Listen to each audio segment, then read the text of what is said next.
Got it. All right. So let's begin. I'm going to share the slides with everybody. Thank you for your patience. Truly appreciate that. So here we go.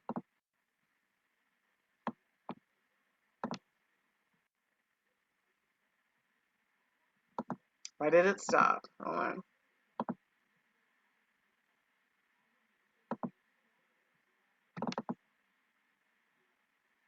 One moment.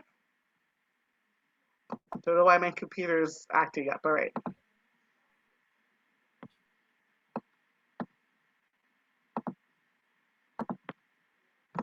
Here we go.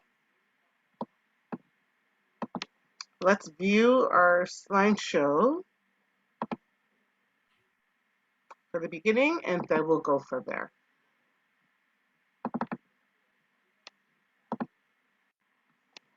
So that seems to be working. I'll get that on in a few moments. I'll start to introduce myself. My name is Giselle, and I am the owner of Caribbean Eats. Today we're going to be talking about our Foodpreneur program. As Svetlana mentioned, we also have our Vegan Experience program, and we're really developing some of the food areas and the food business areas to immigrant women in business, which is great. A lot of people are getting into the game, and it's a wonderful business for women of all nationalities. We all have that secret recipe, that recipe that reminds us of home, that we feel like we want to share with the world. So this is part of the reason that many of us get into the business. But once we get into that business, sometimes we get overwhelmed with the volume and with everything that's going on and gaining customers. Sometimes the business aspects kind of gets in the way of what we truly love. So we're here to support you for those who are into the food business. It's not only about the culinary side, but there's also the business side and also the marketing side. So sometimes as foodpreneurs, these are the areas that we need to learn and need to master well or collaborate with others to help us to be the best foodpreneurs that we could be. So once again, I'm going to try and share my crazy screen. Just put this up on the screen. And we'll go a bit through our agenda today. So even though it looks like a lot of items, we are going to go through this very quickly and smoothly. And if you have any questions, please let us know. Just raise your hand and we'll be happy to answer them. So again, we went through the welcome. As IWB normally does, we go through our moments of gratitude. We're very thankful to be in this country. We're very thankful to be alive. Food is a big part of our health. And sometimes we just want to do some story sharing with some of us today of the things that we're truly thankful for. Then we'll go into our introduction. We'll also define what a foodpreneur is and see if you want to be one. Also, we've discussed, I gave you a bit of a hint of the revolution, not only in business, but in food.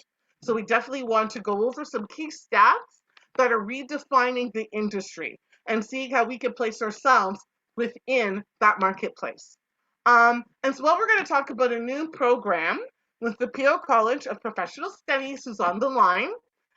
And it is something that is designed to help foodpreneurs scale and understand how to do the business in a post-pandemic environment. And then, like I said, we have Q&As and call to action, and then any closing remarks.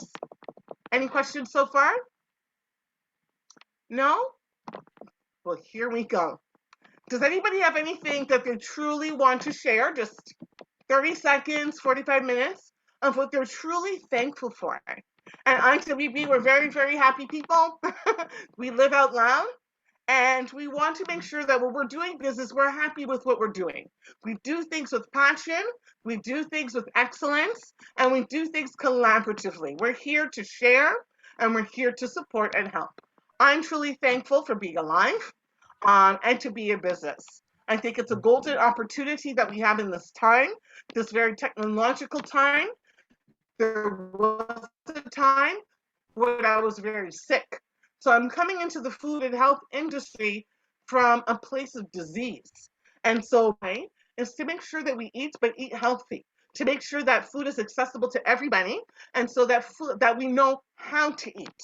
I think that's truly important. Part of my issues are my metabolism with my hyperthyroidism at times, and that came from a stressful environment and eating the wrong foods.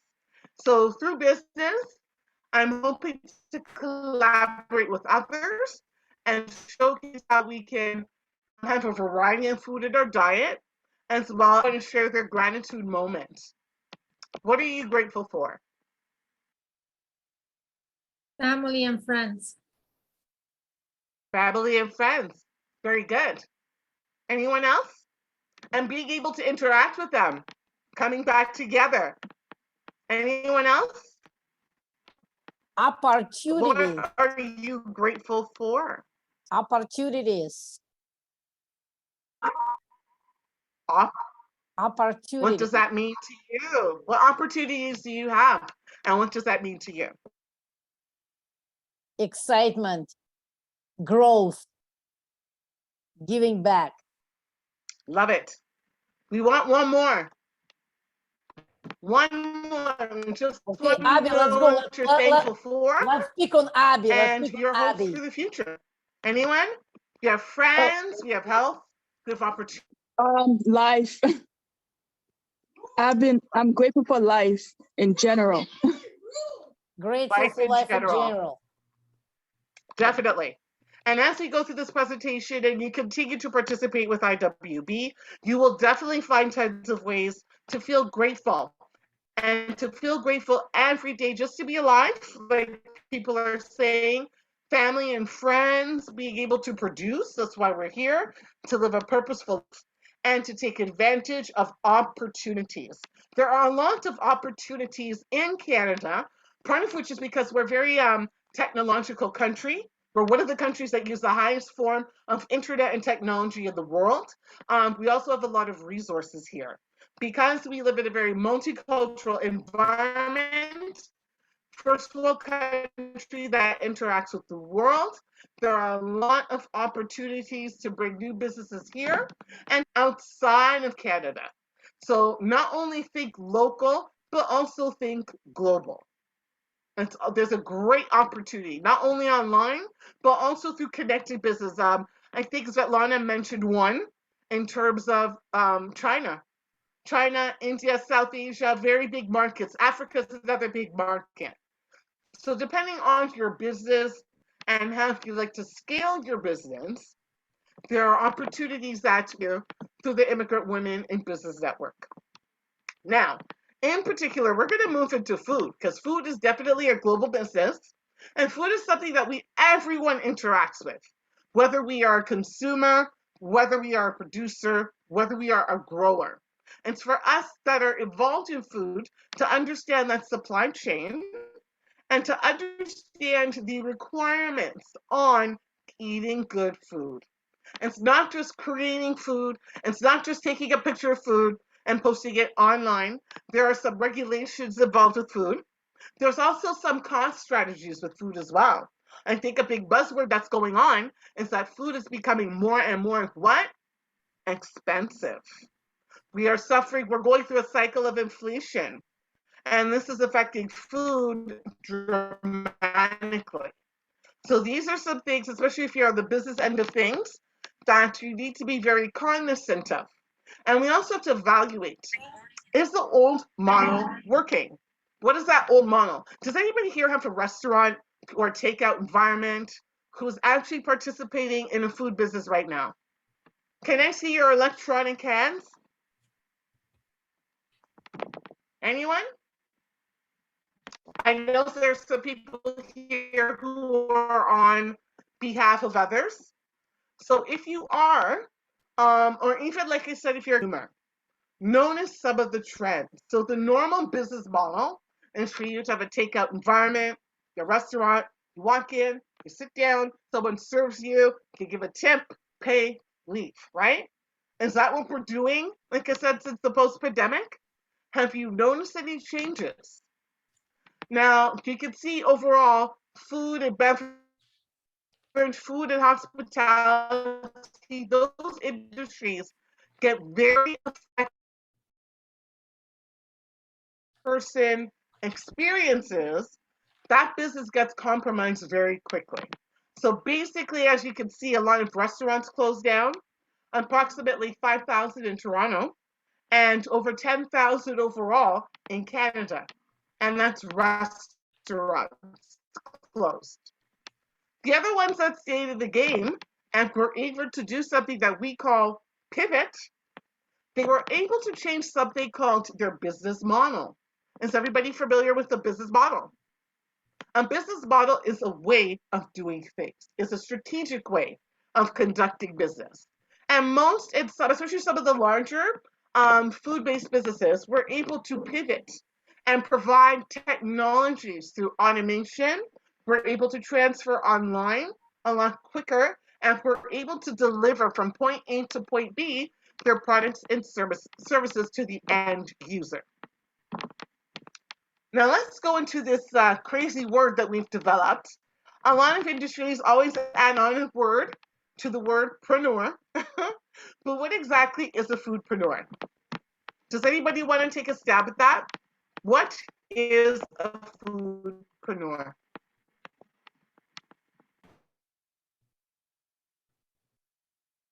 Entrepreneur focused on creating on the food industry or providing food somehow. Anyone else? It is self-explanatory, but I want to make sure we're on the same page. Yeah, is anybody from you people, especially those who have food-related businesses, Sabit, Mary, John, Dylan, so please get engaged so we get to know you better. Thank you so much. Yes, we'd love to know you.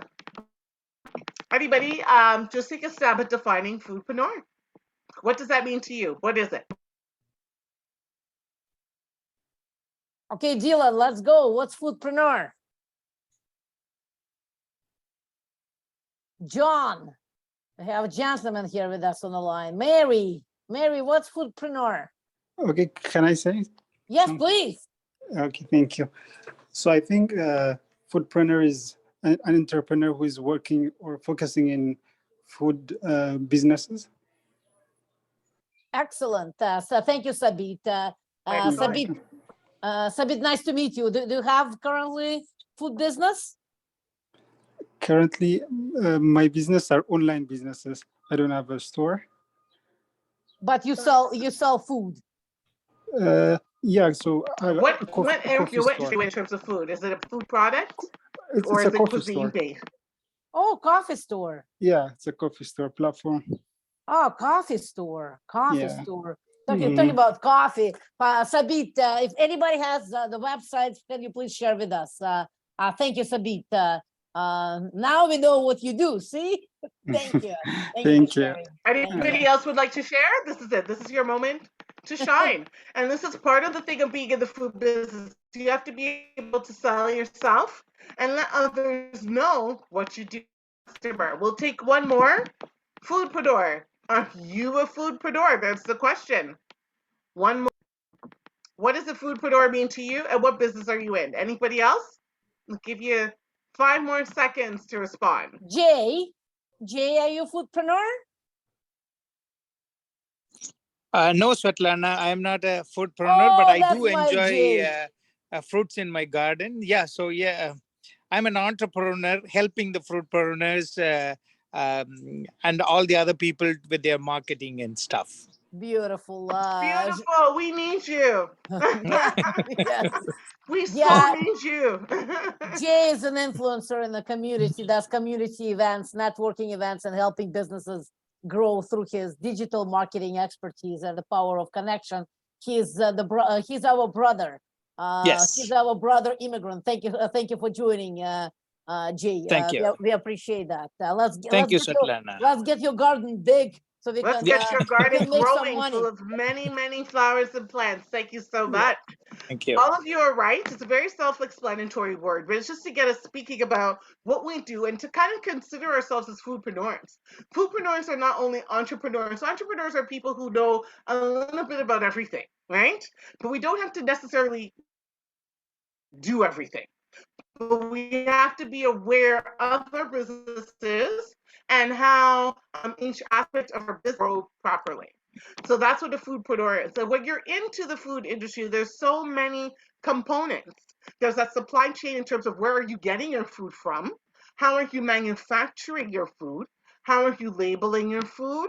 How are you distributing or selling your food? How is the end user getting your food and how is it consumed? So when you consider that chain along the way, there are some protections, there are some efficiencies that that you have to have in place in order for things to be proper. And part of the issue is that that landscape is changing. There are some new regulations around health and safety that are not only municipal, but they're provincial as well. And there are also some new online and digital systems that are there to help support you to scale in and out of your business, depending on how large or small, or on your delivery mechanisms to get to that customer. Now, I also want us, another big issue with food, or a big component to food, is marketing. Marketing is one of the probably the most important things when it comes to the food industry. People want to see what your food looks like. They want to know how it's prepared. They want to know if it's organic. It has to look delicious. So marketing is a big thing. And a lot of young people, millennials, they're very curious. A lot of them don't eat food. So some of them appreciate the process of developing and doing food. So I wanted to share some stats with you that might help you in your food business and help you to be more aware of what's going on. On the retail end of things, there's been obviously tons of changes. One of which has been the labor force. So, especially in restaurant businesses, 1 out of 5 staff workers are under the age of 30. A lot of waiters, waitresses, sous chefs, people who wash dishes, things like that, they're all young people. And a lot of them are leaving in droves because they want job satisfaction and they want more out of life. And also, they're competing with what? Technology. Do you really need somebody there serving you that food, or is there a piece of equipment that can help you deliver that food even faster and give that better customer service to that end user? So these are some stats. This is coming from Stats Canada right here that tells you the volume of the industry. In 2018, it was over 400 million. Now in Canada, now it went down in 2019 to 79.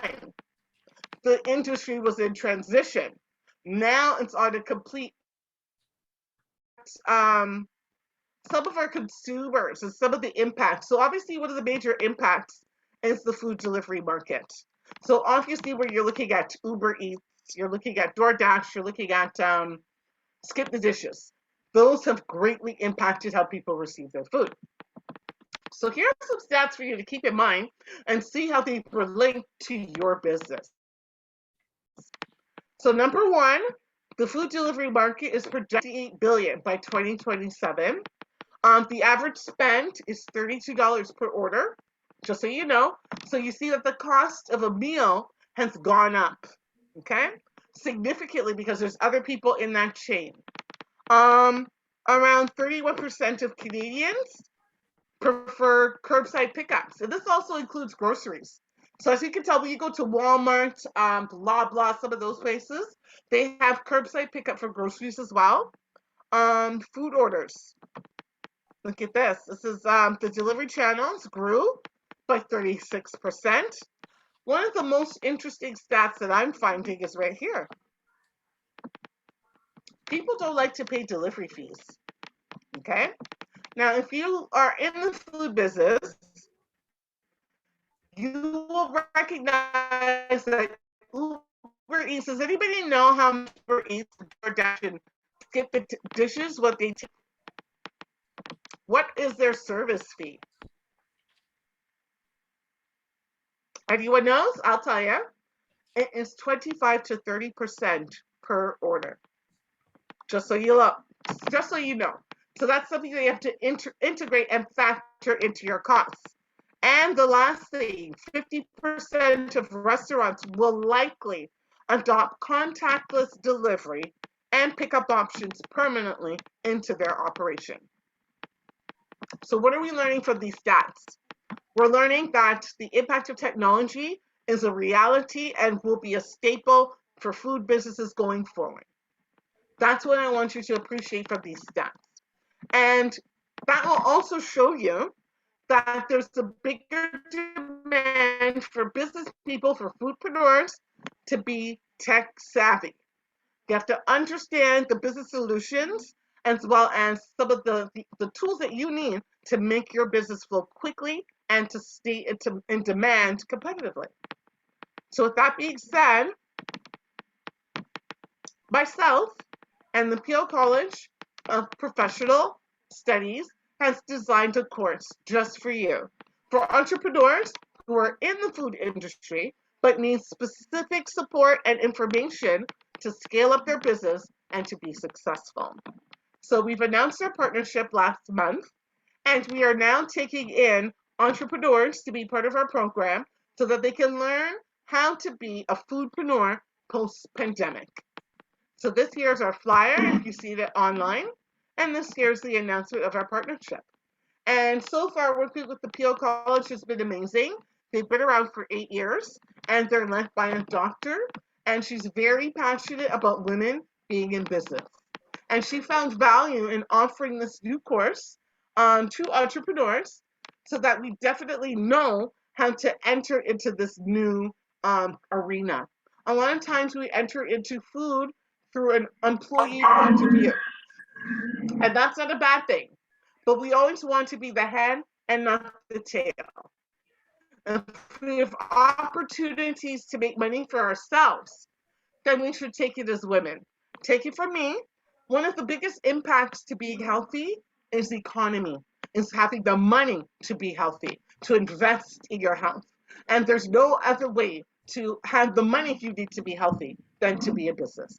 So without further ado, I want to introduce to you Dr. Potnis, who is the director of the Peele College of Professional Studies. She's going to tell you a little bit more about her institute and about this program and how we can help you to be a business as a foodpreneur. So Dr. Potnis, please, the floor is yours. Okay, thank you very much. Good evening, everyone. And thank you, Giselle, for a beautiful introduction. Thank you all. Peele College of Professional Studies has been operating since last 7 years. And we have started this program on food certification very recently, and we would like to support food lovers, those who want to start their food industry and become entrepreneurs in this area. So you can definitely visit our website. The entire information is given on that with a fee structure as well.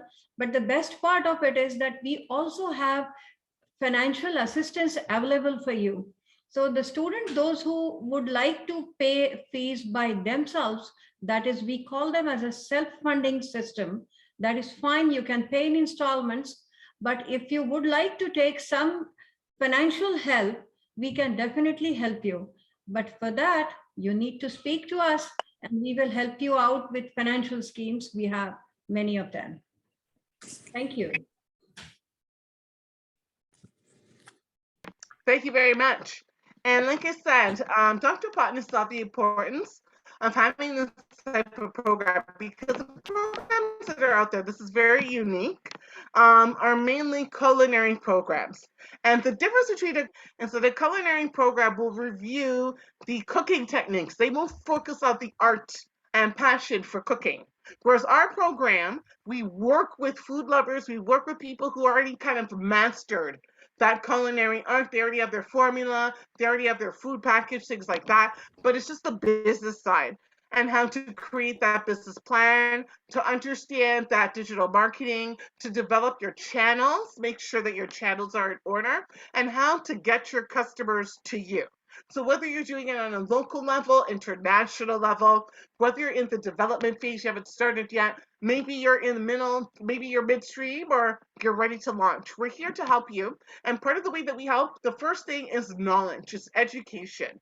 So it's getting the right knowledge, because if you don't get your right foot in there, then sometimes the way that you operate your business might be compromised, right? Sometimes food temperatures, understanding cost factors when it comes to buying food and preparing food, understanding the food environment, understanding liability, understanding, do you need insurance? What kind of licenses do you need to import and export food? Right? What are some channels out there? Should you invest in delivery apps? Which ones? So there's so many questions. How do we answer them? How do we become a foodpreneur? Someone who is an expert. So how do we become an expert? Part of it is through learning, and part of it is through experiencing. So it's for us to marry the two and get working on our business. So that's why I'm here, Svetlana is here for you, as well as Dr. Patna. So we've created these arenas for you to get mentored, for you to gain the right information. This course, you will get a certificate of completion, and you will also get that mentorship at the end as well. You'll be getting your business plan, and there will be opportunities for you to launch your business. We are here every step of the way. It's a very practical course. There's also in-class work to do as well. So it's very practical. It's not just coming to school and looking at a textbook. No, we're actually going to be doing it. We're going to be developing your plan, developing your energy, looking at your overall design, and then really focusing on how do I reach my customer? Who is my customer? A lot of times when we think about food, we think, everybody eats food, which is true, but not everybody likes the same food all the time. And we also have to understand consumer behavior. Aren't people cooking from home? Do they want to engage more with their food in terms of a meal prep situation? Or do you want to be on the food product end of things? Something like honey, jam, those things are treated very differently from a restaurant environment. So it's just for us to appreciate the knowledge that's out there, the transition in the industry right now that really requires people to get a handle on business because it's changing very quickly. So Fantastic. I'm not sure if anybody has any questions. We went through a volume info. No, we want questions. Anyone Let's have get any questions? Yeah. let's get questions. Yes. Let's see. We know what Sabit is doing. Dylan, Moksha, thank you for joining. Anybody has any questions about food scalability? Maybe somebody has the product, wants to sell in volume, or anything about entrepreneurship related to food. Please, Abby, you probably have questions. Let's go, Abby. Hi, Svetlana. I have a question. Is it okay if I ask the question? First of all, it's an amazing presentation. You just opened up my eyes, Giselle, which is an amazing thing. My question is, like, if an entrepreneur who's working there and hearing what you talk about, what is happening in the food industry, so it's big. Are you telling the new people through this course to create an app, or like how do somebody who's already in a business who is looking for a part-time thing can get into the food industry to explore the opportunities? Excellent Hope that makes question. sense. Excellent question. I'm a firm believer in collaboration. So if you look at food, food is a system, right? And it doesn't operate all one person. So it really depends on what you want to do and what you want to scale. There was a gentleman who, for example, is into coffee, right? So it's how do you scale that? Who's your ideal customer? If you're dealing with roasters, what market are you dealing with? So some of the questions that you have to ask yourself is, what exactly do you want to get into? Is it a local business, provincial, regional, global? And then from there, we pick apart the different systems and collaborators that need to come into play to support you. So for example, if I'm into a restaurant and I deal, my business is Caribbean Eats, right? So when you think of the Caribbean, that is an international food, right? However, in terms of my costs, if I'm selling a mango, mangoes don't grow in Canada.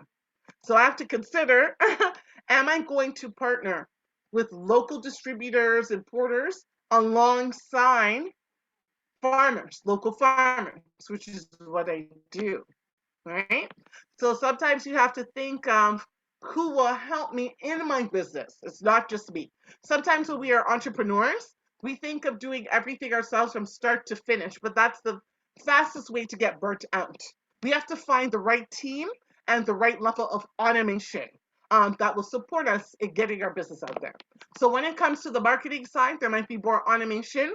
The delivery side, depending on if you're local or not, that will get your product to the consumer. So it depends.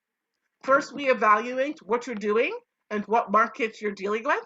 And then from there, we figure out the food system that you are a part of that will help you to get your business out there.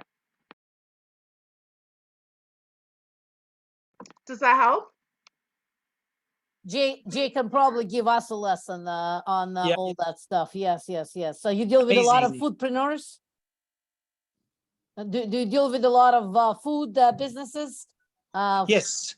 So yeah, like it's not a plug. Like we are helping people, especially in the business people, to use WhatsApp. Like in emails, you have law that you cannot send emails, but with WhatsApp, we are helping. Thank you. Svetlana is an amazing person. She always elevates. Thank you so much. I put me on the spot. Yeah, that's what we do. And I know Miss Partners too, an amazing person in the community. I see Alina. Most of the people who are from Svetlana's community, they're amazing entrepreneurs. Yes, by collaboration, because you mentioned something, Giselle, it kind of touched me because even though I'm not in the food industry, I'm a foodie. So I understand what you're saying. So by collaboration, and my friend owns restaurant and they're having hard time finding people to work in restaurants and chefs and all kinds of positions. So what you guys are doing at your college, educating people and giving the seriousness to the industry as a community, we appreciate what you're doing. It's a much needed industry that the focus has to be done. And I really appreciate what you guys are doing. So I would be connecting with you guys offline to hear more. Svetlana, like I love her so much. She's an amazing person. No, we have to Then bring through you that, in. we'll You do have to that. be Yeah. at each and every event. We And Yes. we're have to here to introduce help you. we're here to help those struggling restaurants. That's our target, to be very honest, because they have the model that is transitioning. And Yeah. we need to understand, we need to work with them in order to build better systems for them to get their food out there. What is the moneymaker? Is it the front end or the back end? So this is stuff that we evaluate. So please, if you know any restaurants, mom and pop businesses that really need support, this might be the program for them, because we could reevaluate and restructure their model so that it works for them going into the future. Absolutely. I do know a few of them personally. One of my friend who went to university with me, he has a restaurant in the South Asian community. So I will be connecting you guys. That's what we do. I'll connect you and then you can take it from there. That's like, I'll connect you. Much appreciated. Fantastic. Thank you. Thank you. Jay, Fantastic. let's bring you to the advisory board so I see you more often. Otherwise, you're kind of skipping. I see you twice a year. It's not enough. We need to see you here every month because you bring a lot of influence, a lot of connections. So do we. Let's merge it. We'll have an opportunity to help more people together, please. Absolutely, Svetlana. We'll bring you as a marketing advisor or just a great human being who loves other people. Women, they don't need much. They just need to feel that you really care. So that's it. And the expertise, I know that you got it. Yes, anybody else? Abby, you impressing us. Now I'm just all wired up to help you out. Abby with the kindergarten in your house. Abby, she has how many kids? 6? Yes, 6. I wasn't sure if it was mentioned or not, but how long is the program? The program is approximately 12 weeks, around there, 10 to 12 weeks.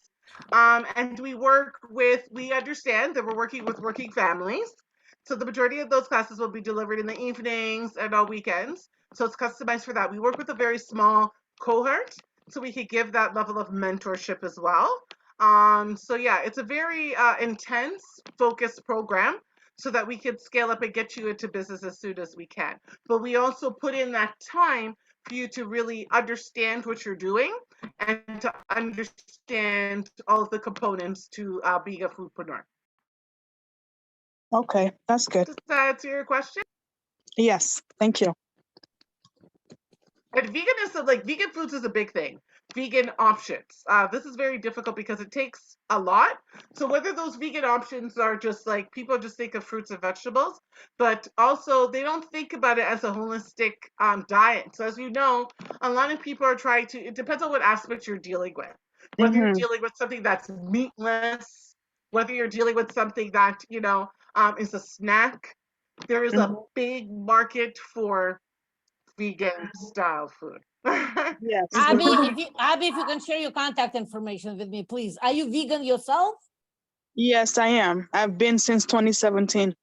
Fantastic. I'll connect you with my son and I'll connect you with two big vegan influencers, women here in Toronto who sell a lot of vegan products through influencer marketing.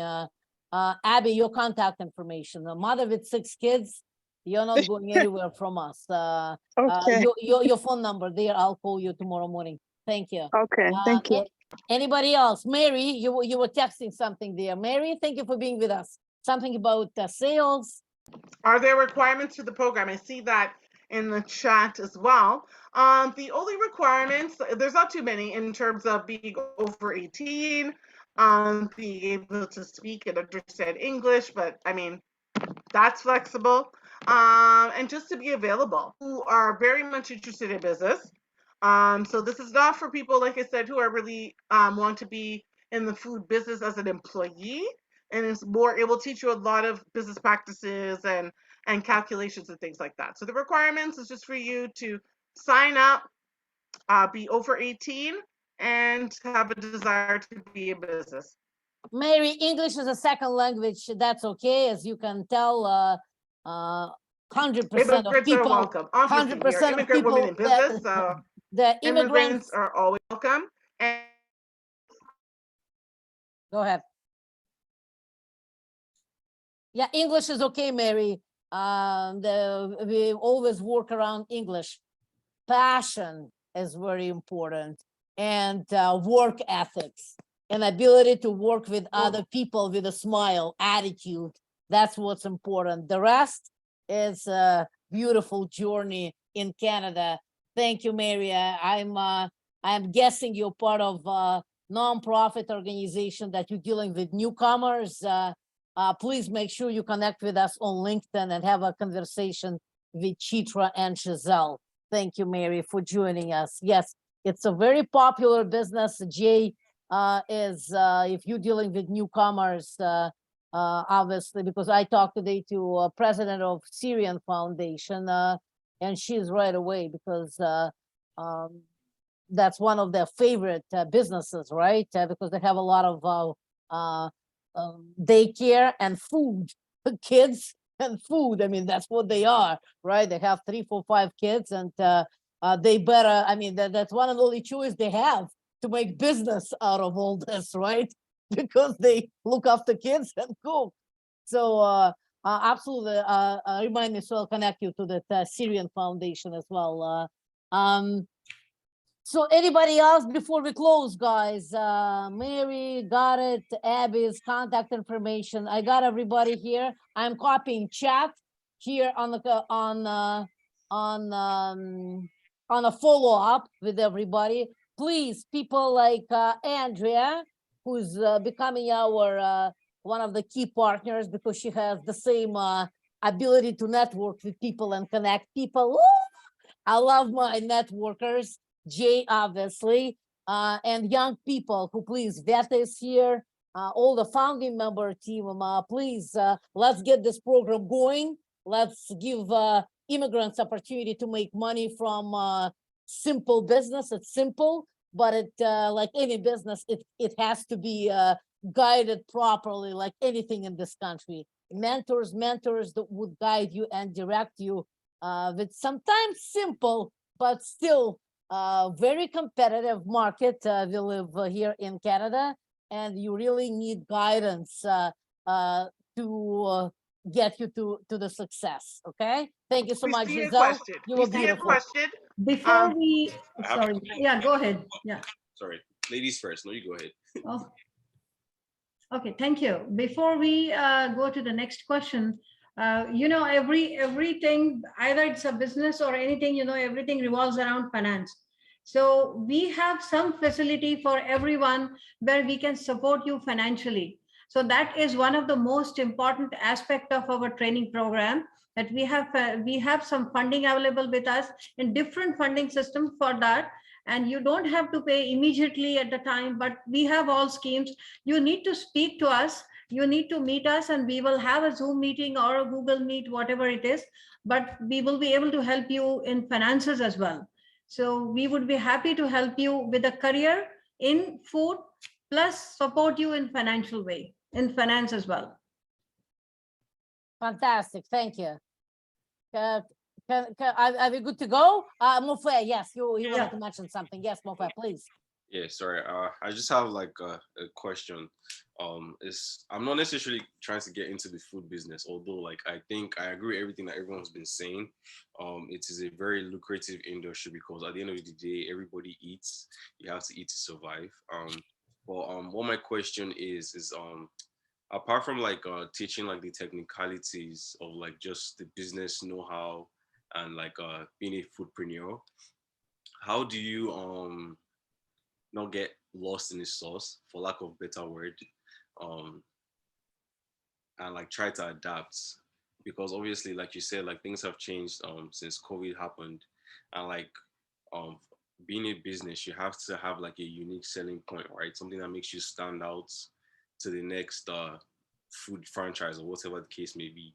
So like how do you end up using automation and all those things, or like do you teach how to also like I guess brand yourself and be a separate entity while you're getting into the food industry? This is an excellent question. We do this through the guise of a business plan, because if you don't plan, you plan to fail. And when we look at our brand of business planning, we have different components and different sections, which do include your market research. It does include your marketing plan, your strategy, who your target customer is, your SWOT analysis, your strengths, your weaknesses, your opportunities, your threats within the industry. We also we look at marketing objectives. Sometimes people just kind of throw things on a wall and see what works. But really and truly, if you apply strategy to everything that you do, the chances for success go higher. So for example, if your goal is to increase sales in a certain area, if your goal is you have to kind of define what your goals are first. And once you define those, then you can work backwards in terms of what you're going to employ to reach that, if you understand what I'm saying. So we utilize the template of a business plan to ensure that you understand how to scale your business, to truly define your value proposition by utilizing keywords that identify with your customer, that kind of give a clear picture of what is it that you do and what is your brand. So that's the best way I could answer that. Mofe, you were relating to kind of how you stand out from the marketing perspective, from the point of difference, right? That's what you were referring to? Yes, and also it was kind of like a double entendre, but yeah, she touched on the one part.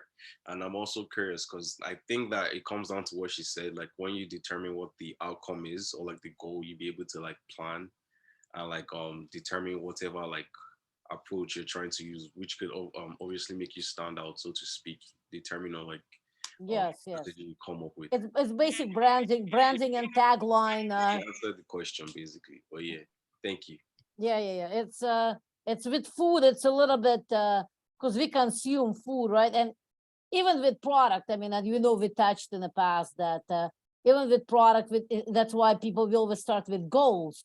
It's like real estate. I mean, you can become real estate agent with a goal to sell one house a year, or other people with the same houses, they're the same houses, but they look at the business. If they don't sell one house per week, they don't even consider it as the business, right? So it's the same product, but different goals that they want to accomplish. The same with any business. Some people, they sell a little bit, they make living, and they're happy with that, right? Because maybe she's home, or she's staying at home mom. She loves her family and she wants to work 4 hours a day. She makes a few $1,000 for her expenses and she is good. If you ask me, if any business won't bring me $1 million a year, I won't even look at it. I would say, what type of business is that? Again, it's really all the business, it's all here, right? And Andrea knows that. We all know that different people, different goals, and different structures. So yeah, but that's a great question. Thank you. And Sabit, yes, you wanted to ask the question. Okay, thank you. So I was thinking to start a kind of a food recycling, which is related with the supply chain, like from the wastes from the farmers, the wholesalers, and everywhere, like until the consumers. So do you think the program is one way or another connected with that as well? Of course it is. I'm glad you're looking at it from that aspect because there's definitely food waste. There's also recycling, like when it comes to food and things like that. And just maybe food can be transformed into something useful. So whether it's you're marketing to farmers, let's say. So let's say you take the food waste or certain portions of that food waste and turn it into a fertilizer or something like that. You know what I mean? So yes, it too is part of that food chain. And right now, more than ever, we need solutions like that, considering the environment. So not only help people who are retailing food, but those who are farming food as well. So yes, it's definitely considered part of the food business. And I think it's an innovative way. There's innovation that can be involved in that as well.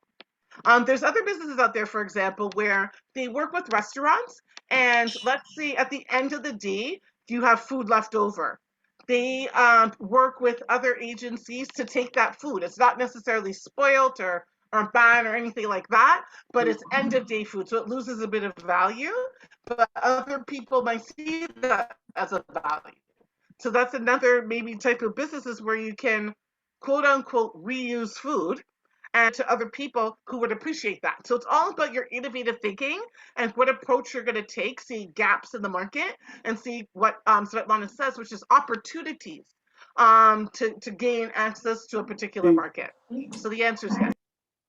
Okay, thank you so much. Yes, absolutely, and connect with me as well because I'm in a food business with my parent company.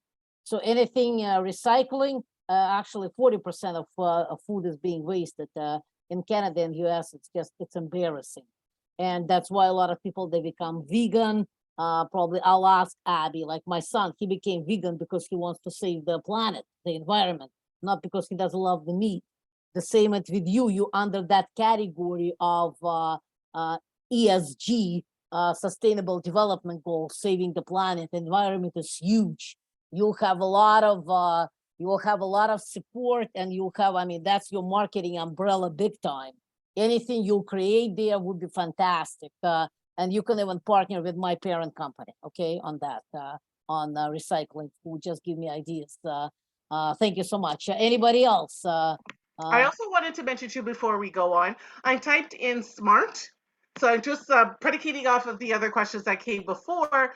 Just so remember to always apply the SMART rule, which is S is for specific, M is for measurable, A is for attainable or realistic, and T is time sensitive. So we deal with our goals and when we deal with different things, we take that SMART approach so that we can attain things with a specific outcome in mind. We want to make sure that we're very clear with that, and then we create that pathway, that clear pathway to achievement. Sorry, anybody else has any other questions or comments? Andel Jubavu. And Andel, tell us. Hi, Svetlana. Thanks a lot for the opportunity. How's everyone doing?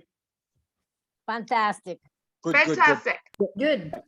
Yeah, I just wanted to say, Giselle, I was at the IWB event where you were showcasing some of your delicious food. Thank you. I'm actually the guy you gave a box of drinks to take with me. I have I made you into a superstar with the juices. Exactly. I just wanted to say quickly, when you have a moment, I sent you my number. Please call me. I left you a voicemail on your business line as well. But after this call, if you can give me a quick call, I've got an opportunity for you. Fantastic. Send your number again because I have to go up the trail. Is it this one? No. Let me see. Can you send it one more time? I'm going to take it right now. I'll text it or say the number. Thank you. Anybody else? Any questions or comments? If not, I want to thank you so much. I've texted in the chat the link to the Peele College of Professional Studies. All you have to do is register. We'll get in contact with you if you need more information. As Dr. Potna said, there are several ways. Don't ever think of money as a limitation. So don't worry about that. Think of it as you are investing in yourself and you will get that back. If you are serious and focused, that'll come back very easily because we're going to teach you a very concrete marketing strategy that will make sure the sales will come, especially on a pre-sale level. We are in that type of society. Millennials want their food now, so let's give them what they want. So I want to thank you so much for listening to me. Thank you, Svetlana, for the opportunity. Thank you, Dr. Potnas, for partnering with Caribbean Eats. And we look forward to seeing you. We need more people in the industry, but we need more smart people in the industry, people who are specific, who will measure their results, attainable, who are transparent, time sensitive, and realistic with their goals. You will achieve it. Thank you very much. I'm Giselle. Thank you, Svetlana. Thank you, everyone. Thank you, guys. Thank you, Giselle. Take care. Take care. Thank you. Thank you.